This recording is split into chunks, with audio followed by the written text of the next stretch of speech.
بسم اللہ الرحمن الرحیم والصلاة والسلام علی سید الانبیاء والمرسلین اما بعد. گریڈ 7 کے تمام اسٹوڈنٹس کو سر ڈاکٹر ذوالفقار علی قریشی کی طرف سے سلام ہو. آج ہم اس ویڈیو میں اسلامیات کی کتاب، ٹائٹل آپ کے سامنے موجود ہے، اس سے حدیث مبارکہ جو علم کی فرضیت کے متعلق ہے، سنن ابن ماجہ کی حدیث ہے،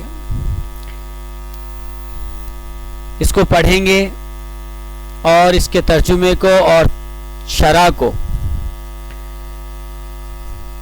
سنیں گے اور اس کو ایکسپلین بھی کریں گے، ہم بیان بھی کریں گے.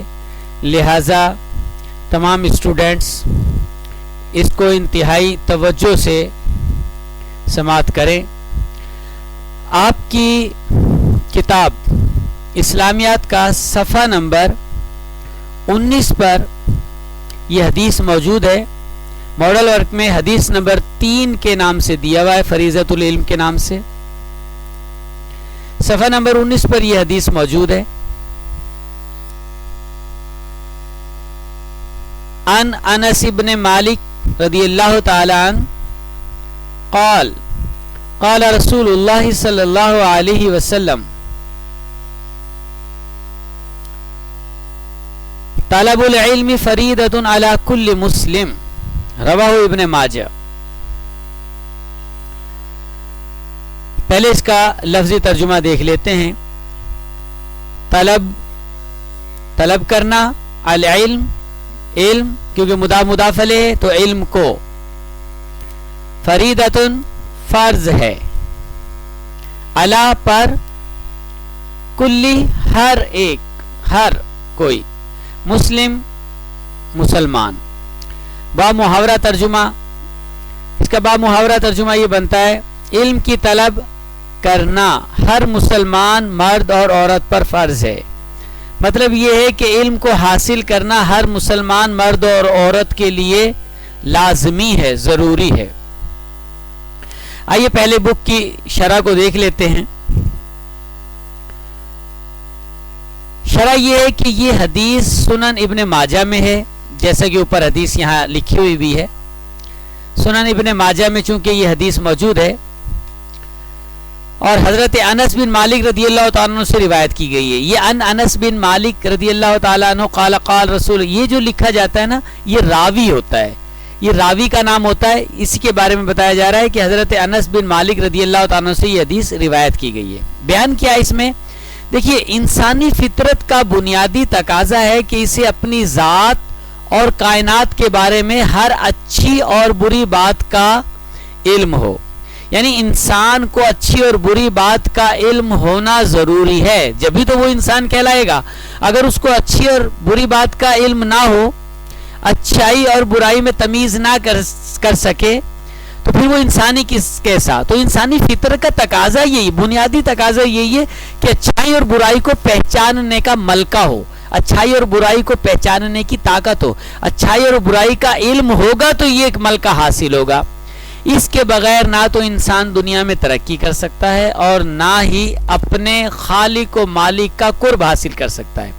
انسان کی اسی بنیادی ضرورت کے پیش نظر حضور نبی کریم صلی اللہ تعالی علیہ وآلہ وسلم نے اس حدیث میں علم کا حاصل کرنا ہر مسلمان مرد اور عورت پر لازمی قرار دے دیا ہے. مطلب یہ ہے کہ دیکھیں، اس کو ایکسپلین میں چند الفاظ میں آپ کے سامنے آسان کر کے بیان کر دیتا ہوں کہ اچھائی اور برائی کو پہچاننے کا ملکہ حاصل کرنا یہ ہر مرد اور عورت مسلمان پر لازمی ہے. اور یہ ملکہ کیسے حاصل ہوگا؟ ظاہر بات ہے یہ ملکہ جبھی حاصل ہوگا جب اچھائی اور برائی کا علم حاصل کر لیا جائے. یہاں تک تو یہ تھا. دوسری بات، دیکھیں یہاں فرمایا انسان اس وقت تک اپنے مقام اور اللہ کی طرف سے عائد کردہ فرائض کو نہیں جان سکتا جب تک وہ علم کی جستجو کی راہ پر گامزن نہ ہو. مطلب یہ کہ جب تک اللہ تعالیٰ اور اس کے رسول کے دیے ہوئے فرائض کو، واجبات کو انسان اس وقت تک نہیں پہچان سکتا جب تک کہ وہ علم کے سمندر میں غوطہ زن نہ ہو، علم کے لیے جستجو نہ کرے، علم حاصل کرنے کے لیے تگ و دو نہ کرے، تب تک وہ یہ چیز حاصل نہیں کر سکتا. اور پھر دوسری بات یہ کہ قیامت کے دن اللہ تعالیٰ کی عدالت میں اپنے فرائض اور ذمہ داریوں کے متعلق جواب دہ ہونا ہے. اس لیے ہر نیکی اور گناہ کا، اچھائی اور برائی کا علم حاصل کرنا بھی ضروری ہے. تب ہی ہم دنیا میں کامیاب ہو سکتے ہیں اور آخرت میں، اللہ تعالیٰ کی عدالت میں بھی. اسی طرح ہم دنیا اور آخرت اور اللہ تعالیٰ کی عدالت میں سرخرو ہوئیں گے کہ اگر ہم اچھائی اور برائی کا علم حاصل کر لیں. اگر ہم اچھائی اور برائی کا علم حاصل نہیں کر سکے تو ظاہر بات ہے پھر ہم فرائض کو پہچان نہیں سکیں گے، واجبات کو پہچان نہیں سکیں گے، سنتوں کو پہچان نہیں سکیں گے، ہم مستحبات کو پہچان نہیں سکیں گے، مکروہ حرام، مکروہ تحریمی، مکروہ تنزیہی، جائز ناجائز، ان چیزوں کو ہم پہچان نہیں سکیں گے. اچھائی اور برائی کو ہم پہچان نہیں سکیں گے. جب ہم اچھائی برائی نہیں پہچان سکیں گے تو آٹومیٹکلی بات ہے کہ پھر ہم اللہ کی بارگاہ میں سرخرو نہیں ہو سکتے. اس لیے ہمیں ضروری ہے کہ علم حاصل کریں اور علم حاصل کر کے جو ہے اس کو سیکھ کر جو ہے اچھائی برائی کو پہچان کر اچھائی کی طرف قدم بڑھائیں اور برائی سے بچنے کی کوشش کریں. اب دیکھیں یہ تو تھا آپ کی بک کا، جو آپ کی بک میں لکھا ہوا تھا وہ میں نے آپ کو ایکسپلین کر دیا. اب ایک بات یاد رکھیں جو مجھے ایکسٹرا بات بیان کرنی ہے. دیکھیں ایمانیات جس میں توحید ہے، رسالت ہے، آخرت وغیرہ، یہ چیزیں اس کا علم حاصل کرنا ضروری ہے. اور عبادات میں نماز، روزہ، زکوٰۃ وغیرہ جتنے بھی احکامات ہم پر ہیں ان کا حاصل کرنا ضروری ہے. تو ان کا علم سیکھنا تو ہر مسلمان مرد اور عورت دونوں پر ہی فرض ہے، ان دو چیزوں کا. اس کے ساتھ ساتھ اجتماعی یا انفرادی زندگی کے جس شعبے سے آپ وابستہ ہوں، جس شعبے کے حلال و حرام کا علم سیکھنا، تو اس شعبے کے حلال و حرام کا علم سیکھنا بھی فرض ہے. مثلا اگر آپ تاجر ہیں، کسان ہیں، طبیب ہیں، ملازم ہیں، معیشت دان ہیں، سیاست دان ہیں، فوجی ہیں، عدلیہ و قانون نافذ کرنے والے اداروں سے وابستہ ہیں، وزیر ہیں، سربراہ ہیں، تو آپ پر متعلقہ شعبے کے حقوق و فرائض، حلال و حرام، جائز و ناجائز کا علم حاصل کرنا بھی فرض ہے.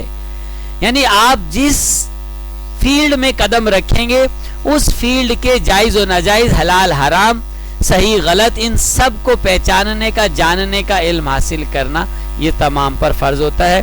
یہی آپ کے بک میں جو حدیث دی گئی ہے اس حدیث کا یہی معنی ہے، یہی ایکسپلین تھا جو ہم نے آپ کے سامنے کیا. آپ اس کو اچھی طریقے سے ازبر کر لیجئے گا، یاد کر لیجئے گا، اور یاد کرنے کے بعد اس کو ذہن نشین کر کے اس پر عمل کیجیے. اللہ تعالیٰ آپ کی اور ہماری سب کی مغفرت فرمائے.